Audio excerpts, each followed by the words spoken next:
If there is one message or lesson learned you could share with the world or humanity, what would that be?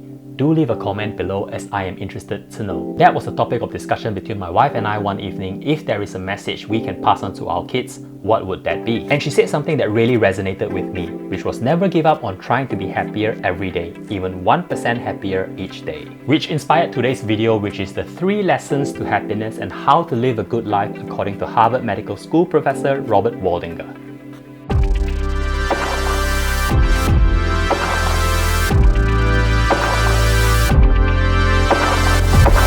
And by the way guys, if you're new here, my name is Chong, and on this channel we talk about productivity, lifestyle and so much more. If you've enjoyed the video, hit the like button and subscribe, it will help the channel tremendously. Now if you don't know Professor Robert Waldinger, he's a professor of psychiatry at Harvard Medical School and he directs the Harvard Study of Adult Development, one of the longest running studies of adult life ever conducted. He is also one of the authors of the book The Good Life and How to Live It, Lessons from the World's Longest Study on Happiness. The study, which sets out to learn what makes life meaningful, began in 1938 when researchers recruited 724 participants, some of whom were students at Harvard and others who came from low-income neighborhoods in Boston. At the start of the study, the participants underwent medical exams and their parents were interviewed to give researchers a deeper understanding of their lives. Every 2 years, these participants were asked questions about their lives, including the quality of their marriage, job satisfaction, and social well-being. Their physical health, including x-rays and blood tests, were examined every 5 years, and every 15 years they were interviewed face-to-face. Over time, eventually their partners and children joined the study and some participants even donated their brains to the study. Throughout the study's 84-year span, here are 3 lessons to happiness and living a good life. And it's not about fame, wealth, nor achievements. Firstly, social connection.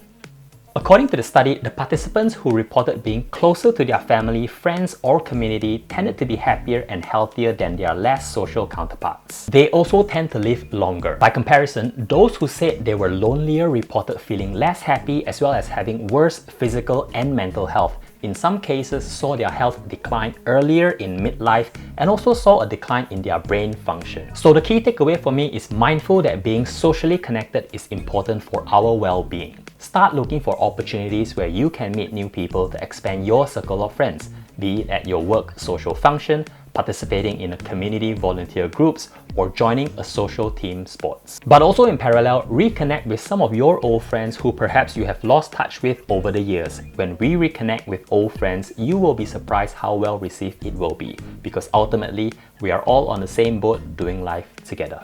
2. Quality over quantity. Professor Waldinger explains that while being lonely is harmful, being surrounded by people isn't necessarily helpful in itself, but rather it's the strength of these relationships with others. He added, "We know that you can be lonely in a crowd and lonely in a marriage." In fact, marriages which has conflict can be as bad for your health and in some cases worse than getting a divorce. The Harvard study found that it's not just being in a relationship that matters. Married couples who said that they argued constantly and had low affection for one another, which researchers define as high conflict marriages, were actually less happy than people who weren't married at all. So the key takeaway for me is when it comes to relationship, real and genuine commitment to nurture the relationship by both parties is important. It is not how long you have spent your lives together, nor how many dates you have been or anniversaries you have celebrated, but how much you value each other. If I ever forget my anniversary with my wife, this could be my get out of jail card. And lastly, 3. Strong relationships are good for the mind and the body. People who feel that they can count on another person when they face trouble have a stronger and sharper memory, while those who don't have strong relationships can face mental decline earlier. And a good relationship doesn't have to be a perfect one. The study also looked at couples who bickered, but they ultimately knew that they had each other for support in times of strife. Strong relationships is hard and that there is no quick fix to good life and happiness, but the study repeatedly proved the benefits of persevering. So the key takeaway for me is that simple actions such as spending more time with people and maintaining long-lasting relationship can boost a person's health and lead to a long, happy life. And in practice, we could try replacing screen time with deep conversations with our friends and family, or letting go of grudges and mending relationships. So whatever happiness looks like for you, the message is start with building good relationships with friends, family, and the community. And that's it. I hope you've learned something new today. Until then, signing off for now.